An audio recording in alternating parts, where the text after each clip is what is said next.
সুলতানের তাজ শাহেনশাহ আলম জনাব জুলমদান হাজির।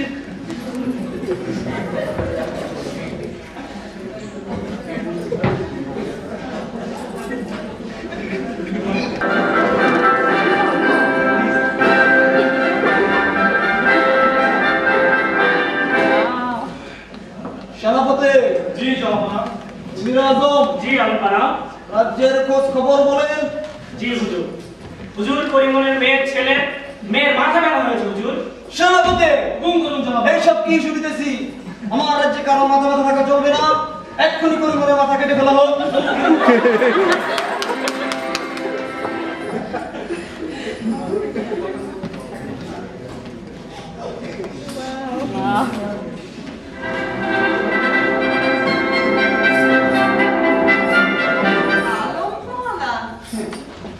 আপনাকে একটা কথা বলতে চাই। বলো।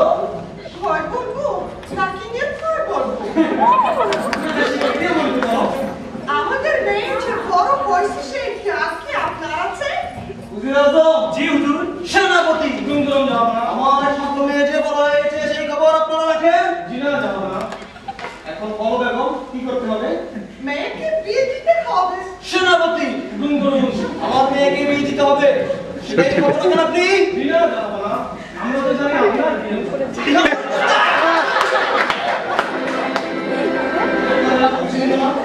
এখন কোন ধর্ম বলে যাও? আমরা তারপরে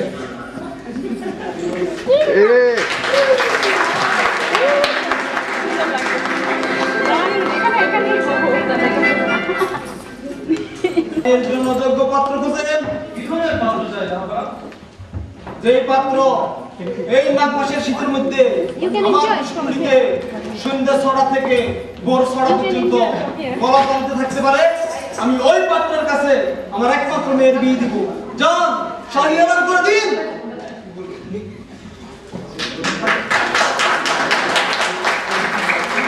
এই মাঘ মাসের শীতের মধ্যে সন্ধ্যা 6টা থেকে ভোর 6টা পর্যন্ত গলা পানিতে নাক ভাসাইয়া থাকিতে পারিলে তাহার সহিত রাজকন্যার বিবাহ হইবে। শাহী এলান, শাহী এলান, শাহী এলান।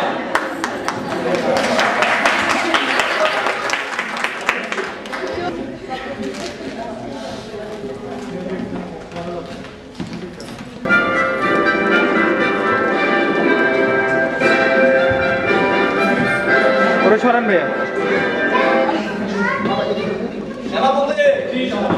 পাত্রের সন্ধান কি পাওয়া গিয়েছে? সন্তান চলেছে জনাব। সুখবর সুখবর। হুজুর পানিতে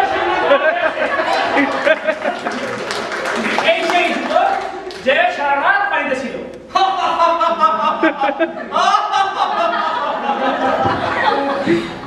খামোশ!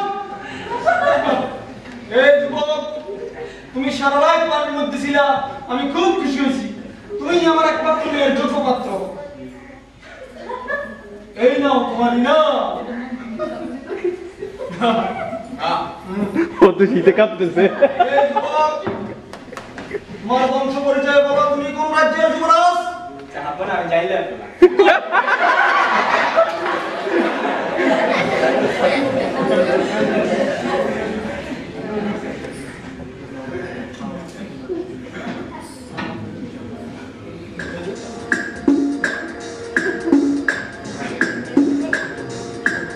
এই যুবক, তুমি সারা রাত পানিতে কিভাবে ছিলা? জাহাপনা আমি তো যাইলে না। আমি তো মাছ ধরে পানিতে কারো পেয়েছি। খামোশ!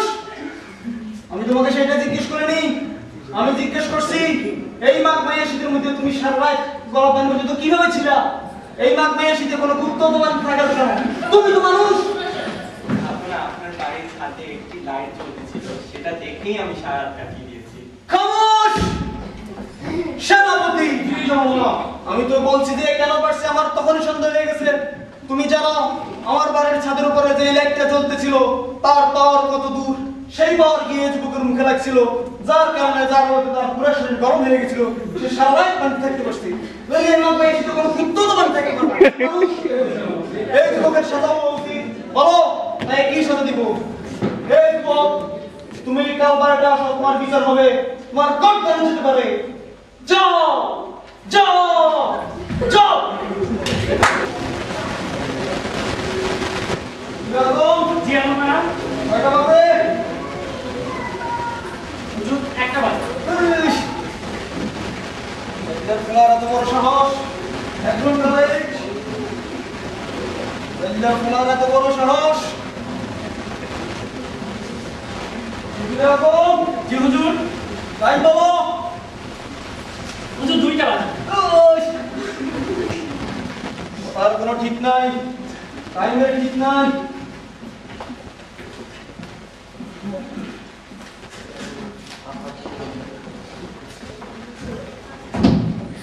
বাতাস করো, বাতাস করো।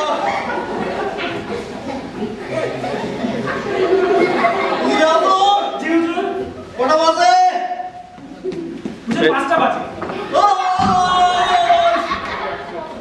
দরজার খোলার এত বড় সাহস! 5 ঘন্টা দেরি। অর্থ করতাম যাবে, সাথে হাত পাওয়া যাবে। আর দেখতে যাবে আমি নিউজ ওয়ার্ল্ডের সেনাপতি। জি জামা এই যে আসছে এই দরজার খোলা, তুমি জানো তুমি 5 ঘন্টা দেরি করেছো। 5 ঘন্টা লেটে আসার কারণে তোমার তো মৃত্যুর রাগই হয়ে গেছে। এখন তোমার লাশটা পাওয়া যাবে কি সন্দেহ? আমার না বাবা, তোমার কোনো কথাই আমি শুনতে চাই না। আমার ইচ্ছা করে তোমার এমন সইয়া পালাই ঘুমাই না পালাই। কথা বলতে চাই ভালো যুবক, মরার আগে তোমার কি খেতে ইচ্ছে করে? যা আমার কিছু খেতে চাই না, আমি একটি কথা বলতে চাই। মরার আগে ভালো যুবক, কি কথা? আমার আপন আমার ভাত রাঁধতে 5 ঘন্টা দেরি হয়ে গেছে। বাবা থেকে 5 ঘন্টা দেরি হয় সেনাপতি। জিনা জামা হয় ছাপনা, কিভাবে? আমি ভাতের পাতিল উঠিয়ে দিয়েছি ওই তাল গাছের মাথায়, আর আগুন জ্বালিয়ে দিয়েছি নিচে। এর আজ পাতিলের তলায় যেতে কিছু সময় লাগবেই ছাপনা, সেটা আপনিও জানেন। খামোশ! দরজার খোলা যেটা বলছে এটা কি কখনো সম্ভব সেনাপতি? কখনো সম্ভব না জামা অবশ্যই সম্ভব ছাপনা। আপনার বাড়ির ছাদের লাইটের আলো যদি আমার চোখে এসে আমার সম্পূর্ণ শরীর গরম করতে পারে, তাহলে মাটির আগুন তাল গাছের মাথায় কেন যেতে পারে না ছাপনা? আপনারটা যেমন সত্য, আমারটা তেমন সত্য। এখন নিজে আপনার বিচার আপনি নিজেই করুন। দরজার খোলা তো না সাই গেল। এই তোমার মেয়ে কোন সেনাপতি